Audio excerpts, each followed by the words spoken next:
What's going on, guys? This is Christian down here at Croc Rock in Allentown, Pennsylvania. I'm standing here with Mr. Pat Brown of Sing It Loud. Patrick, how are you? I'm awesome. How are you doing, Christian? I'm doing great, thank you. So tonight, we're here on the Cheap Date Tour, Yes, Cheap Day Tour. and it's with Forever the Sickest Kids, The Rocket Summer, who you'll be seeing a little bit from later on, and Kelsey and the Chaos and Down with Webster. Yep, and a band called My Favorite Highway as well. Get Out, they're on the tour too? Yeah. Yep, they're awesome. They're sick. I did not know that. It's How to Call a Bluff, is there? Yeah, that's right. How to Call a Bluff. It's their record. All right, cool. So now, this is what, middle of the tour right now? Yeah, we're in just finishing up the second week. We're almost into week 3 right here, so it's been really awesome. And we're on the East Coast, which is my favorite part of the United States to play. So it's good. All right, sounds great. Well, my first question for you is, the Forever the Sickest Kids guys, they seem kind of like cool guys. Do they party a lot on stage and off? Absolutely. They're actually they're really funny because they're the kind of band where like it's sometimes like they have like their own like lingo and their own like language, you know, because they've all been friends for so long. So it's really funny to like sit and watch them talk to each other because they have like all the same inside jokes. It's insane. Like I couldn't explain it unless you met them. They're just like great. I've never met anyone like them before. They're definitely my favorite band that we've ever toured with. This is our 3rd tour we've done with them. It's just really cool because as a headliner, they've just totally taken us under their wing, and they've just really taken care of us and really made us feel welcome as a support band, like to their tour. That's great. So, you know, we're talking about some tours, but you know, you guys have had an album out for a while. Yes. The one that came out on Epitaph. Now, you guys have also had some music videos done. So, what's it right now? Is it still pushing that album, or is it more of trying to write for a new one and try and get like a sort of like a late winter, early spring release? We actually already have our second album completely finished. We finished it right before this tour, right after Warped Tour. So the album's done. We're putting it out in March of next year. So in like 4 months. And this is the last tour, the last tour we're doing on our album cycle for Come Around. And it's just kind of like, hey, you know, like this is our last tour we're doing. Like, come hang out with us. Like, don't forget about us. We're gonna be gone for 3 months. But we're gonna be back with a new record kind of tour. Any details you can spare us? It's going to be an 11-song record. We did it in Minneapolis. We got it mixed by a guy named Mike Shipley, who's done like Shania Twain, Def Leppard, Rascal Flatts, like Maroon 5, a bunch of big artists. It's going to be very pop. I'm really excited. I like it a lot more than our first record. Okay, well that's amazing. Now, obviously you've had Justin Pierre of Motion City Soundtrack and Alex Gaskarth of All Time Low guest on the first album. Any more appearances by anybody? Nope, we didn't do any appearances on this record. We kind of just we just wanted to do this album. We got it produced and engineered and recorded by a friend in Minneapolis, and then went with a bigger mixer for it. We just kind of like wanted to keep it in the family, like do it at home, do it with a friend, someone that like we're comfortable with, you know, just kind of like keep it with our homies, you know what I mean? Definitely. Now, one final question before we move on to the fun, and this is kind of a somber question. You guys, you know, it's very hard to be a band nowadays because there is a lot of negative comments with being online. You know, a lot of websites, you know, have a lot of big clicks. How does a band like Sing It Loud try and stay away from that negative criticism or try and bounce off of it? Oh, I love negative criticism. I think it's hilarious. Like, I live for that stuff. Like, especially me.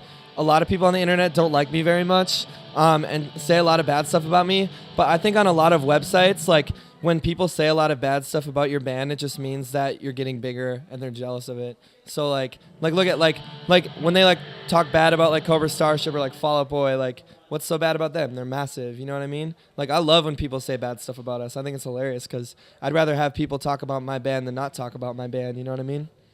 I'm totally into that stuff. I think it's great. Well, it's good. I'm glad that you don't take it to heart. Yeah, not at all. I don't take myself very seriously, so I don't think anyone else should either, you know what I mean? All right, well, very true. So now let's get on to the fun part of breaking the mold, and just to prep you, this is going to be totally random left field questions here, so I hope you're ready. Cool. All right. First things first. Our cameraman Billy said that when he listened to your album, he said it sounds very much like Motion City Soundtrack, I Am the Movie. How do you feel about getting compared to a hometown band like that? Oh, I don't mind it. I mean, there's definitely a lot of Motion City Soundtrack influence just because we had it produced by Josh Kane. who produces like their band's music. So obviously we're gonna pull a little bit of that sound. And also Justin Pierre co-wrote 2 songs with me for the record. So there's definitely a lot of Josh and Justin in our record, but it's great. I mean, Motion City's like one of the bands that I used to go see when I was a kid, like growing up. Our keyboard player saw Motion City soundtrack 40 times before we met them and became friends with them. So we're like huge fans. So of course our first album sounds a lot like theirs. I totally agree. All right, next question. It's November. Who's doing No Shave November in the band? No Shave November in the band, our guitar tech Johnny. He never shaves, but we all shave a lot. I actually need to. It's growing in a little bit, but we're definitely more clean cut face kind of guys. You know what I mean? All right, sounds good. Yours looks good, by the way. Oh, thank you. I appreciate that. Yeah. All right, next one. Hair straightener or hair gel? Neither actually. I mean, I don't straighten my hair. I don't gel my hair. I don't even really wash my hair ever. I just kind of get it wet. So that's the secret ingredient. That's the secret ingredient. The secret ingredient is that there is no secret ingredient. Okay. What are the rules of the van? In the van? Actually, there are no rules in the van. Except no drugs, illegal drugs. That's a rule in the van. That's, I think, the one rule we have. All right, sounds A good rule to have. Yeah, that is a good rule because illegal drugs get you arrested. Absolutely, especially like when you're crossing over borders and stuff, you know? It's terrible. Damn you, Canada. Anyway, final question before we go. Is there anything you'd like to say to any of the hometown people that, you know, that just have followed you guys from the beginning when you were just a tiny little band? Now you made your way up. What do you have to say to them? I think as far as our hometown goes, I don't think I've ever met a band that has more hometown pride than we do. You know, like I'm a huge fan of every single band that's ever came out of Minneapolis. You know, like Husker Du, like Prince, Bob Dylan, Motion City Soundtrack, like Semisonic, such great music. And I recognize people coming to our shows that used to go see my old band when I was like 15 and 16 years old. I think that's so cool, and I just want everyone to know that we appreciate your support so much and that there's no band that has hometown pride like Sing It Loud does. All right, sounds great. Well, before we go, why don't you plug the Sing It Loud merch, website, all that fun stuff? Yeah, absolutely. You can check out our Twitter name. It's at Sing It Loud Music, and also myspace.com/Sing It Loud. We have a web store up there. We also have a Facebook, and we also have Friends or Enemies and BuzzNet site. Like, we have all that stuff, so make sure to go check it out. All right, sounds great. This is Pat Brown of Sing It Loud. We'd like to thank him. Stay tuned. There's going to be stuff with Bryce Avery, the Rocket Summer, here on Breaking the Mold.